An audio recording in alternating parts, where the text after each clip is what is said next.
Syekh Hasan bin Muhammad Al-Mashad yang sudah dijelaskan biografi beliau di Masjid Al-Amin, jadi tidak perlu kita ulang menjelaskan biografi pengarang, tapi kita langsung membaca isi dari kitab yang beliau susun berjudul Is'af Ahlil Iman bi Wadhaifi Syahri Ramadan, kitab yang membahas tentang bulan suci Ramadan, baik membahas amalia, keutamaan, dan beberapa penjelasan tentang al-ahkam asy-syar'iyyah yang berkaitan tentang puasa di bulan suci Ramadan.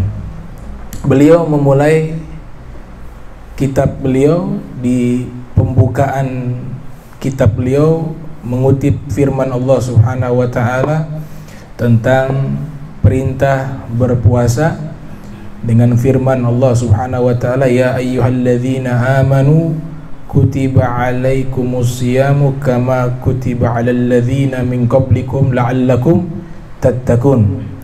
Inilah satu dalil atas wajibnya berpuasa di bulan suci Ramadan berdasarkan firman Allah Subhanahu wa taala, sebagaimana yang dinyatakan oleh Abdullah bin Mas'ud ketika Allah taala menyebut dengan ya ayyuhalladzina amanu, maka setelahnya ada perintah yang Allah perintahkan dan ada larangan yang Allah larang, dengan ucapan beliau, idza sami'tallaha ta'ala yaqul ya ayyuhalladzina amanu fa'ar'iha sam'aka fa innahu khairun ya'muruka bih aw syarrun yanhaka anhu.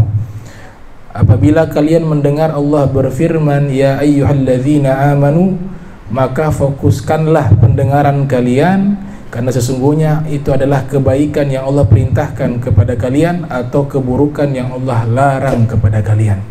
Maka Allah awali dengan ya ayyuhalladzina amanu, dan ini adalah ciri-ciri ayat yang disebut dengan ayat Madaniyah, dan setelahnya perintah daripada ibadah kepada Allah Subhanahu wa taala atau larangan melakukan perbuatan buruk. Setelah ya ayyuhalladzina amanu, Allah taala berfirman kutiba alaikumussyam. Makna kutiba dan setelahnya ada ala atau kataba ala, itu maknanya adalah furidah, diwajibkan atas kalian, sebagaimana yang dipaparkan oleh para ulama ahli tafsir Al-Quran, para mufassirun seperti Al-Imam Abu Ja'far Muhammad Ibnu Jarir At-Tabari di dalam tafsirnya Jami'ul Bayan yang lahir tahun 224 Hijriah, wafat pada tahun 310 Hijriah. Di dalam kitab beliau mengatakan makna daripada kutiba alaikum ay furida alaikum, diwajibkan atas kalian. As-siyam maknanya adalah as-siyam fi Ramadan, yaitu diwajibkan bagi kalian berpuasa di bulan suci Ramadan, kama kutiba alal ladzina min qablikum, sebagaimana yang telah diwajibkan atas orang-orang sebelum kalian dari kalangan para nabi, para rasul dan umat mereka. Kemudian Syekh Hasan bin Muhammad Al-Mashad mensyarahkan di bagian bawah kitab tersebut sebagai bentuk syarah penjelasan. Sebagaimana kita ketahui, ada kitab yang merangkum isinya namanya matan, kemudian dijelaskan namanya syarah, dan syarah tersebut dijelaskan namanya hawashi atau hasyiah, dan hasyiah dijelaskan namanya fatawi. Itu tartib daripada penjelasan di dalam sistematika kitab para ulama. Di sini beliau katakan kana wujubuhu fi Sya'ban, adalah kewajiban puasa itu di bulan Sya'ban, minas sanati tsaniyati minal hijrati, dari tahun 2 Hijriah, makna setelah hijrahnya Nabi sallallahu alaihi wasallam selama 2 tahun, kemudian baru diturunkan perintah wajib berpuasa di bulan suci Ramadan. wa shamahu Rasulullah sallallahu alaihi wasallam 9 sinin, dan Nabi sallallahu alaihi wasallam berpuasa selama 9 tahun, atau kurang lebih 9 kali beliau berpuasa di bulan suci Ramadan. Para fuqaha ketika menjelaskan makna puasa, saum atau siam, itu logatan al-imsak, secara bahasa artinya menahan. Ya, jadi menahan itu makna daripada saum atau siam. Adapun makna syar'ah secara definisi itu artinya adalah imsakun anil muftirat ala wajhin makhsusin, yaitu menahan diri dari hal-hal yang membatalkan puasa dengan cara yang khusus. Di beberapa kitab para fuqaha lainnya menambahkan biniyatin makhsusatin, dengan niat yang khusus, min tulu'il fajris shadiq, mulai dari sebelum terbitnya fajar shadiq, ila gurubi syams, sampai tenggelamnya matahari. Itulah yang namanya as-shaum atau as-siyam. Para asfiya mereka ada yang menyatakan sumu anid dunya wa aftiru fil akhirah, puasalah kalian di dunia dan bukalah puasa di akhirat.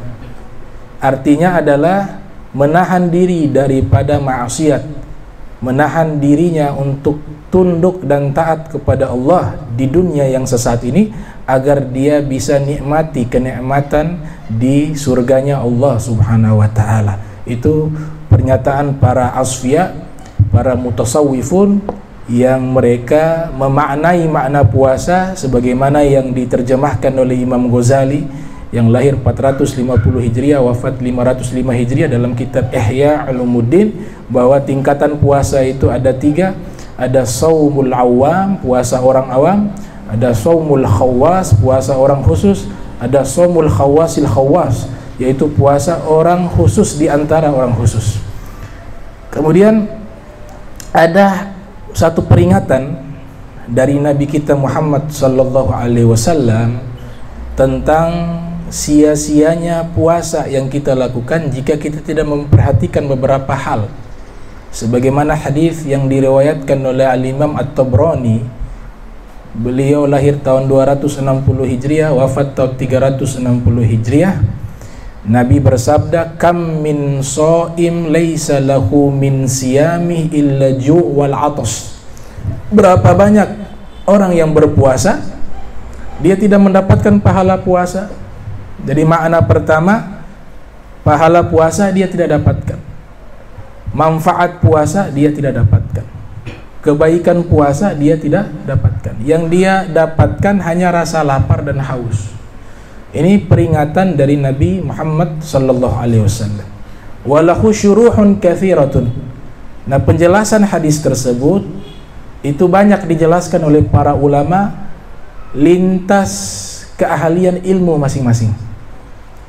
Kalau ulama ahlil kalam, al-mutakallimun, yang membahas tentang akidah, tentang al-i'tiqad, mereka menyatakan puasa ini pahalanya bisa lenyap dan sia-sia jika fasadul i'tiqad, kita punya akidah menyimpang, pemahaman kita menyimpang. Walaupun kita sudah muslim, tapi pemahaman kita tentang masalah akidah itu menyimpang, maka amalia tersebut menjadi sia-sia.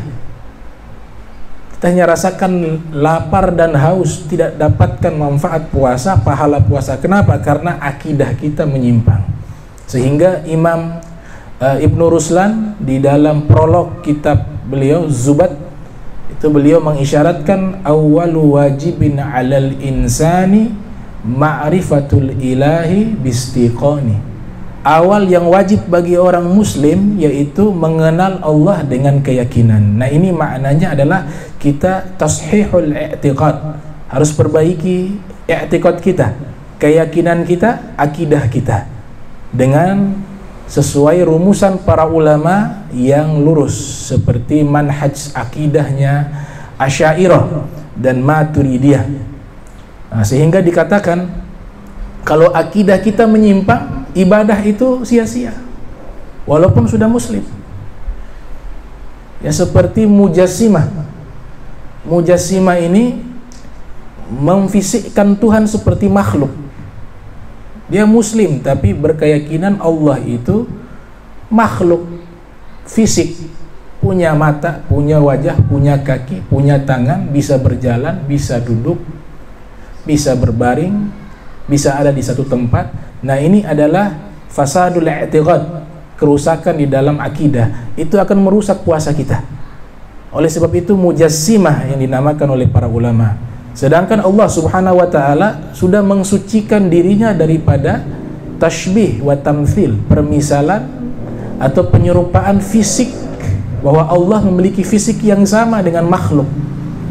Itu Allah sendiri yang mensucikan dirinya. Laisa kamitslihi syai', tidak ada sesuatu yang sepertinya.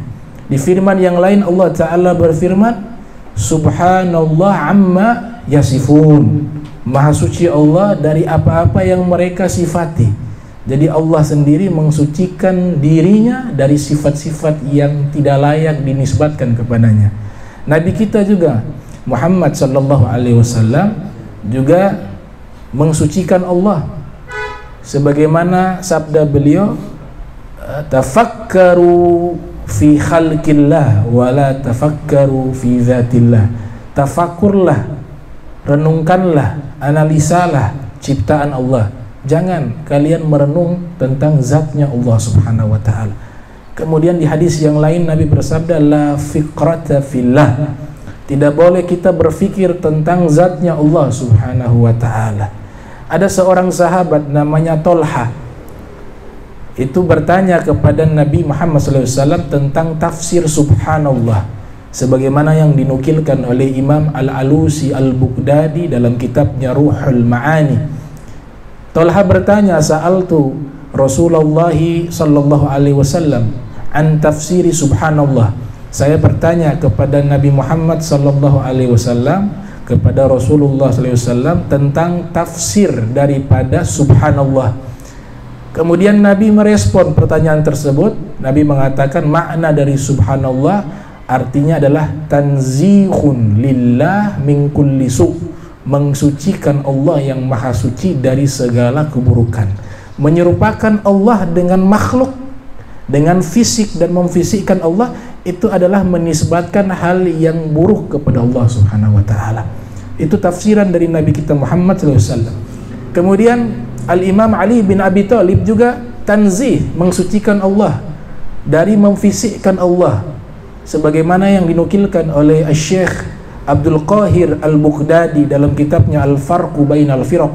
Al-Imam Ali bin Abi Thalib karramallahu wajha, beliau mengatakan, innallaha ta'ala khalaqal arsya idharan liqudratihi wala makanan li dzatihi.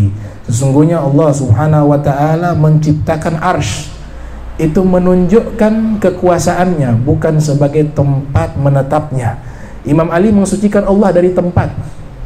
Al-Imam Ghazali juga menyatakan demikian, hal yang sama, sebagaimana dinukilkan dalam kitab Nawadir Al-Imam Al-Qalyubi ketika Imam Zamakhsyari menanyakan tafsiran ayat Ar-Rahman 'alal 'arsy istawa. Al-Imam Zamakhsyari, sebagaimana yang kita ketahui, seorang ahli tafsir yang awalnya Mu'tazila kemudian bertobat merujuk kepada ahli sunnah wal jamaah, pengarang kitab Al-Kasyaf. Ia bertanya tentang tafsiran ayat tersebut kepada Al-Imam Al-Ghazali. Al-Imam Al-Ghazali rahimahullah menjawab, idza stahala an ta'rifa nafsaka bi kaifiyatin aw ainiyatin fa kaifa bi ubudiyatika, fa kaifa yalik bi ubudiyatika antasifahu bi aina aw kaifa wa huwa muqaddasun an dhalik. Imam Ghazali mengatakan, apabila mustahil, tidak mungkin engkau bisa mengetahui di mana letak jiwamu dan bagaimana jiwamu itu, maka bagaimana bisa layak seorang hamba mengsifati Allah bahwa Allah itu di mana dan bagaimana, Allah itu berada di tempat mana dan dia seperti apa. wa huwa muqaddasun an dzalik, dan sungguh Allah itu suci daripada hal tersebut. Al-Imam Ghazali juga mengajarkan kita tanzih, mensucikan Allah Subhanahu wa ta'ala. Juga dinukilkan oleh Al-Imam Abdul Qahir Al-Baghdadi dalam kitabnya Al-Farqu Bainal Firaq. Al-Imam Ali Zainul Abidin bin Husain juga di dalam salah satu doanya mengatakan, anta Allah la yahwika makanun, engkau adalah Allah yang tidak menempati satu tempat, yang tidak diliputi oleh satu tempat. Ini juga adalah bentuk pernyataan tanzih, mensucikan Allah Subhanahu wa ta'ala. Kemudian juga dinukilkan oleh Al-Imam Az-Zahabi yang lahir 673 Hijriah, wafat 748 Hijriah, dalam kitabnya Syiaru A'lamin Nubala, menukilkan ucapan dari Al-Imam Ali Ridha. Al-Imam Ali Ridha mengatakan, man qala al-Qur'an makhlukun fahuwa kafir. Siapa yang mengatakan Al-Qur'an makhluk, maka dia kafir.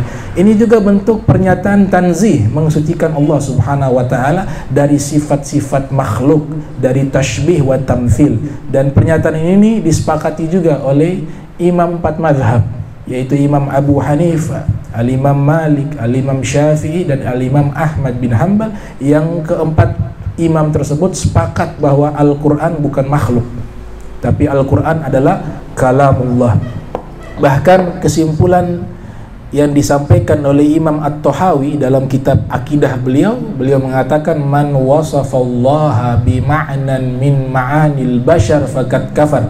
Siapa yang mensifati Allah dengan makna dari makna-makna sifat manusia, maka dia telah kafir, sudah keluar daripada agama Islam. Maka makna hadis yang pertama dari perspektif para ahli mutakallimin, para ahli kalam, yaitu puasa kita, pahala kita tidak dapat, kebaikannya kita tidak dapat, manfaatnya kita tidak dapat. Yang kita rasakan hanya lapar dan haus jika fasadul i'tikad, akidah kita menyimpang.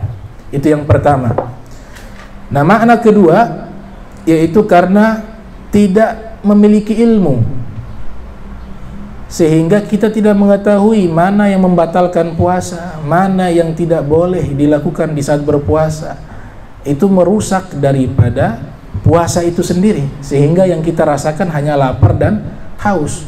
Sebagaimana Ibnu Ruslan mengatakan, begitu urgensinya ilmu, beliau katakan, wal ilmu asna sairil a'mali wa huwa dalilul khair wal ifdali. Ilmu itu adalah amal ibadah yang paling mulia dari seluruh amal ibadah, karena ilmu menunjukkan kepada kebaikan dan keutamaan. Di dalam ucapan beliau yang lainnya mengatakan, wa kullu man bi ghairi ilmin ya'malu a'maluhu mardudatun la tuqbalu. Setiap orang beramal ibadah tanpa dasar ilmu, dikhawatirkan amalannya ditolak, tidak diterima oleh Allah Subhanahu wa ta'ala.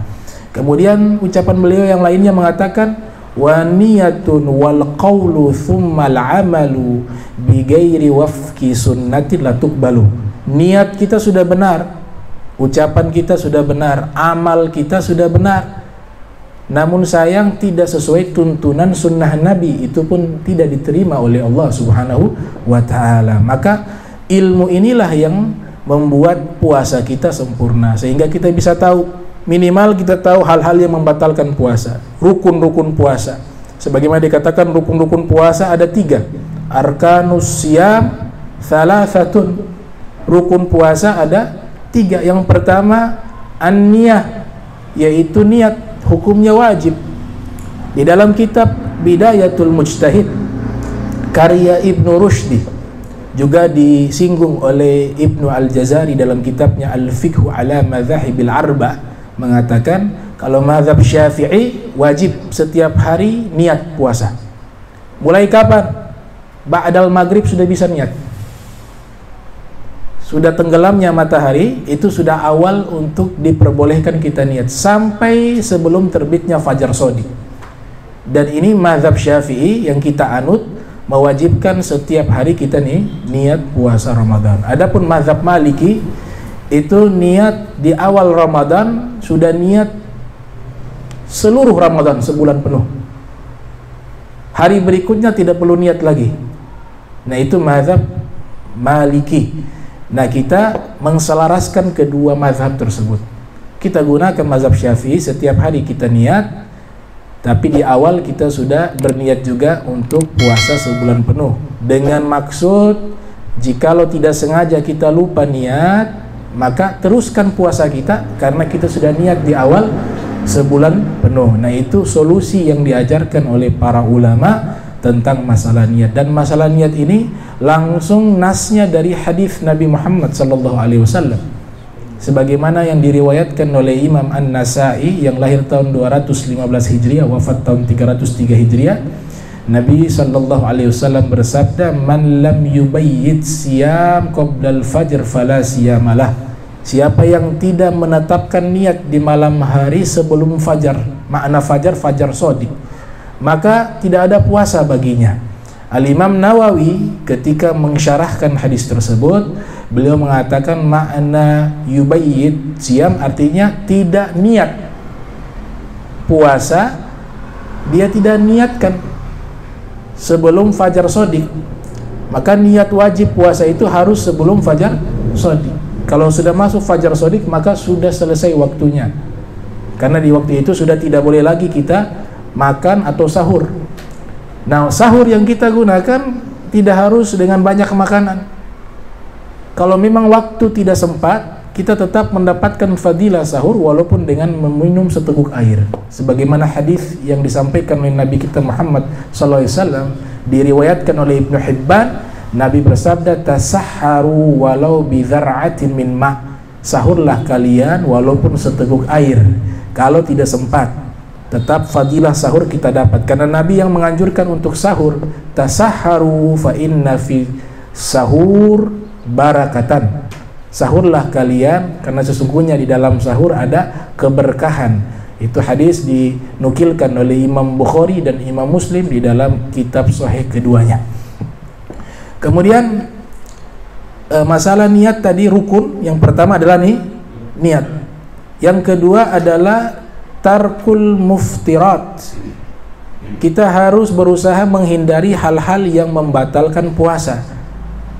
Kalau ini kita tidak tahu, maka ada hal-hal yang membatalkan puasa kita lakukan, sehingga nantinya masuk ke dalam hadis berapa banyak orang yang berpuasa tidak mendapatkan pahala puasa, tidak mendapatkan kebaikan puasa, tidak mendapatkan manfaat puasa, yang dia rasakan hanya lapar dan haus karena tidak menggunakan ilmu, tidak tahu hal-hal yang merusak puasanya, tidak tahu hal-hal yang menjadikan keabsahan daripada puasanya.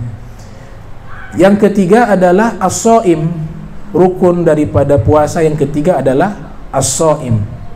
As-shaim artinya orang tersebut berpuasa untuk ibadah, bukan dia berpuasa karena diet, bukan karena dia berpuasa karena urusan kesehatan, tapi benar-benar dia lakukan semata-mata untuk melaksanakan perintah Allah Subhanahu wa ta'ala sebagai bentuk pengabdian taqarrub kepada Allah Subhanahu wa ta'ala. Itu makna kedua daripada hal-hal yang bisa menghilangkan pahala, menghilangkan kebaikan dan manfaat daripada puasa, yang sebagaimana disampaikan oleh Nabi kita Muhammad sallallahu alaihi wasallam, kam min shaim laisa lahu min siyami illa ju' wal 'atash. Makna yang ketiga yaitu ibadah yang ia lakukan bukan karena Allah, tapi karena ikut-ikutan. Satu rumah semuanya berpuasa, tidak enak kalau tidak berpuasa, mendingan saya puasa. Itu juga merusak puasanya. Yang dia rasakan hanya lapar dan haus karena dia beramal karena manusia, bukan karena Allah Subhanahu wa ta'ala.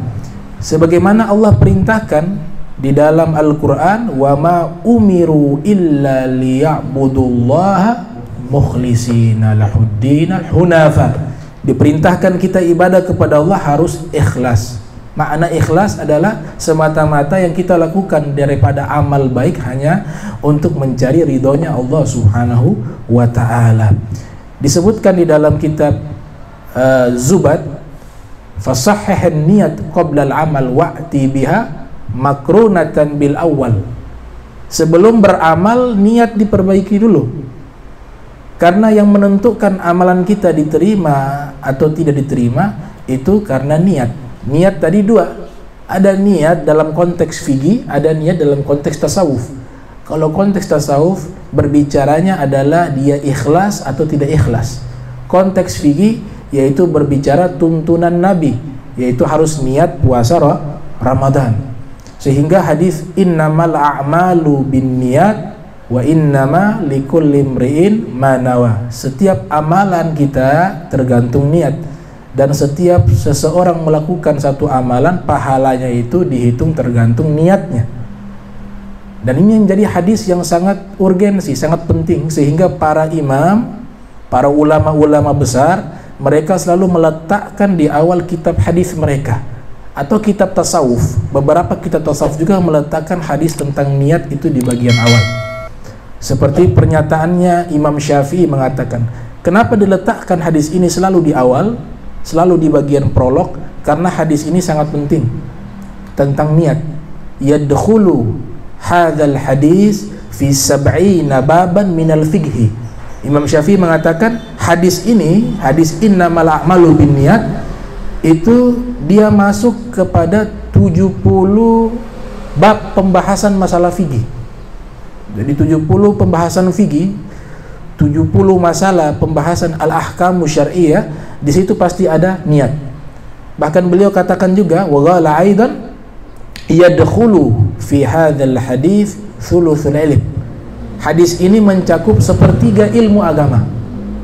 Hadis tentang niat mencakup sepertiga ilmu agama. Pernyataan yang sama disampaikan oleh Imam Ahmad bin Hanbal. Bahkan ada seorang ahli hadis di zamannya Imam Syafi'i bernama Al-Imam Abdurrahman Ibnul Mahdi. Al-Imam Al-Hafiz Abdurrahman bin Mahdi ini disebutkan oleh Imam Az-Zahabi dalam kitab Siyar beliau sebagai Sayyidul Huffaz, pemimpin para hafiz di zamannya. Sebagaimana kita ketahui, terminologi dari makna hafiz adalah man hafidha mi'ata alfi hadithin matnan wa isnada, orang yang sudah menghafal minimal 100.000 hadis, isi hadis dengan rantaian sanad. Al-Imam Abdurrahman bin Mahdi beliau mengatakan, "Lau sannaftu kitaban labada'tu fi kulli awwali babin minhu bihadzal hadis." Seandainya saya membuat satu karya ilmiah, saya mengarang satu kitab, maka pasti setiap bab di kitab yang saya karang harus saya awali dengan hadis innamal a'malu binniyat. Saking pentingnya niat di dalam beribadah. Bahkan beliau katakan, man arada an yusannifa kitaban falyabda bihadzal hadis. Siapa orang yang ingin membuat satu karya ilmiah, mengarang sebuah kitab, maka hendaklah dia awali kitab tersebut dengan hadis innamal a'malu binniyat. Bahkan Imam Bukhari itu mengimplementasikan makna tersebut di dalam kitab Sahihul Bukhari. Bagian awal kitab Sahih Bukhari itu yang beliau cantumkan hadis adalah innamal a'malu binniyat. Ada seorang ulama India bernama Al-Imam Abu Hasan An-Nadwi dalam kitabnya Nasaih wa Taujihat Lisyababil Muslim, di bagian prolog kitab tersebut Al-Imam Abu Hasan An-Nadwi mengatakan, Imam Bukhari letakkan hadis tentang niat di bagian awal, tujuannya dua. Yang pertama, ingin menunjukkan bahwa kitab beliau adalah kumpulan hadis-hadis sahih. Karena innamal a'malu binniyat, hadis innamal a'malu binniyat adalah hadis yang sahih.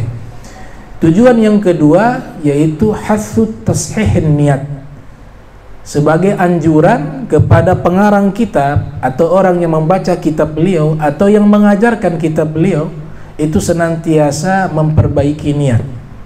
Karena seluruh ibadah kita tidak akan Allah terima jika niatnya kita lakukan bukan karena Allah. Maka diletakkan di bagian awal. Oleh sebab itu, niat ini sangat penting. Niat di dalam ibadah, dalam keikhlasan di dalam ibadah kepada Allah Ta'ala, terutama puasa yang akan kita lakukan, itu harus kita lakukan semata-mata untuk Allah Subhanahu wa Ta'ala. Dan ini sudah disampaikan oleh Nabi kita Muhammad sallallahu alaihi wasallam di dalam hadis Sahih Al-Bukhari, yang disusun oleh Imam Bukhari yang lahir tahun 194 Hijriah, wafat 256 Hijriah. Nabi bersabda, "Man shoma Ramadhana imanan wahtisaba, ghufira lahu ma taqaddama min dzambihi." Siapa yang berpuasa di bulan suci Ramadan dengan penuh keimanan dan keikhlasan, diampunkan dosanya taqaddam yang akan datang. Dalam riwayat yang lain, wa ma ta'akhkhar, dosa yang lalu dan yang akan datang diampuni kedua-duanya. Al-Imam Al-Hafiz Ibnu Hajar Al-Asqalani yang lahir tahun 773 Hijriah, wafat 852 Hijriah, dalam kitab Fathul Bari mengatakan makna daripada iman adalah al-i'tiqad bi fardiyati saumihi, meyakini bahwa puasa di bulan suci Ramadan adalah wajib. Kemudian wahtisaba maknanya adalah talabus thawab minallahi ta'ala, dia melakukan ibadah puasa tujuannya ingin mencari ganjaran pahala di sisi Allah Subhanahu wa taala. Al-Habib Abdullah bin Ali bin Muhammad Al-Haddad dalam kitab An-Nasaihud Diniyah wal Wasaya Imaniyah mengatakan makna ihtisab adalah ikhlasa, yaitu keikhlasan di dalam beribadah secara substansi yang beliau jelaskan di dalam kitab beliau. Nah, ini tiga, ya, sudah tiga makna daripada hadis kam min shaim laisa lahu min siyami illa ju' wal atas. Kemudian yang keempat, poin keempat yang bisa merusak kebaikan puasa, pahala puasa dan faedah manfaat daripada puasa, yang keempat yaitu di saat berpuasa banyak melakukan al-ma'asi wadz-dzunub, banyak melakukan dosa, maka itu juga akan mengurangi bahkan bisa menghilangkan pahala puasa. Kayak ada khilaf di kalangan para ulama, ya. Al-Imam An-Nawawi yang lahir 631 Hijriah, wafat 676 Hijriah, dalam kitab fikih beliau Al-Majmu' ala Syarh Muhadzab, beliau mengatakan jumhur ulama, Imam Malik, Imam Abu Hanifah, Imam Ahmad bin Hanbal, termasuk beliau Imam Syafi'i, termasuk Imam Nawawi, itu menyatakan bahwa dosa yang dilakukan di saat seseorang berpuasa itu tidak membatalkan puasa, tidak sampai membatalkan puasa. Tapi sebagian para ulama mengatakan namun dikhawatirkan menghilangkan pahala puasa. Al-Imam Auza'i mengatakan, beliau menyatakan seorang hafidus Syam, seorang hafiz negeri Syam, beliau mengatakan membatalkan puasa dari dosa. Beliau ambil satu contoh, ghibah, menggunjing, itu membatalkan puasa dan harus diqadha.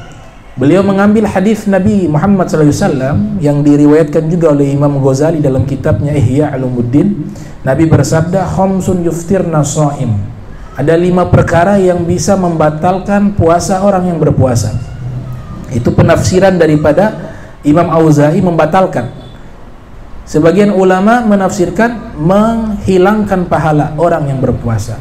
Yang pertama al-kadzib, yaitu berdusta, wal ghibah, menggunjing, wan namimah, mengadu domba, wal yaminul kadzibah, sumpah palsu, dan yang kelima adalah an-nazru bi syahwah, melihat hal yang diharamkan oleh Allah Subhanahu wa taala. Itu kata Imam Auza'i membatalkan puasa. Namun jumhur mengatakan tidak membatalkan puasa, namun dikhawatirkan mengurangi dan menggugurkan pahala puasa. Inilah 4 poin penting yang membahas hadis dari Nabi kita Muhammad SAW yang diriwayatkan oleh Imam Tabrani, kam min shaim laisa lahu min siyamihi illa ju' wal atas. Berapa banyak orang yang berpuasa dia tidak mendapatkan kebaikan puasanya, tidak mendapatkan pahala puasanya, tidak mendapatkan manfaat puasanya, yang dia rasakan hanya rasa lapar dan haus.